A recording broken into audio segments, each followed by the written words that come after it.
Hello, Dimsdale. I'm Jet You Betcha with today's editorial, which technically makes it a Jetatorial. OpenAI CEO Sam Altman said he believes artificial intelligence investment is in a bubble, comparing it to the dot-com era.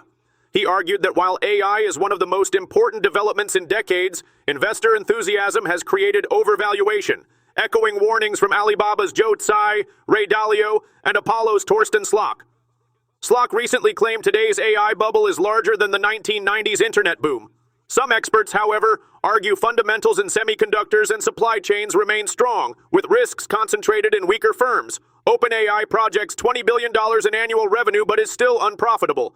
Despite concerns, investor confidence remains high, with the company valued at $500 billion. Altman also hinted at future expansion into hardware and social platforms.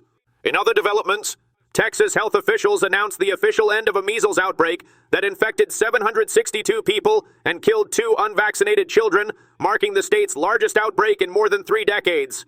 The declaration followed 42 days with no new cases.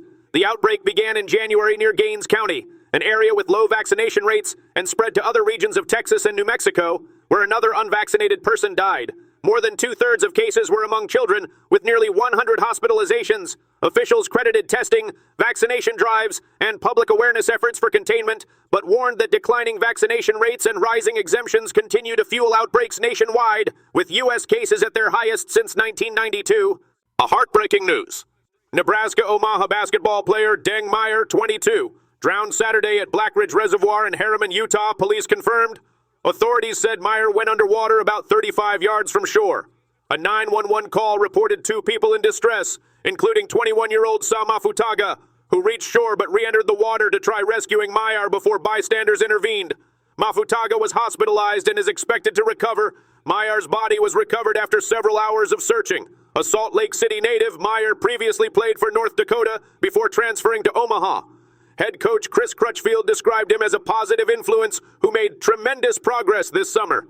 In other developments, Rachel Maddox has filed a lawsuit against Keeley Farms Dairy and Wild Hair Natural Market after her toddler became severely ill, and she later lost her pregnancy following exposure to raw milk tied to a Florida outbreak.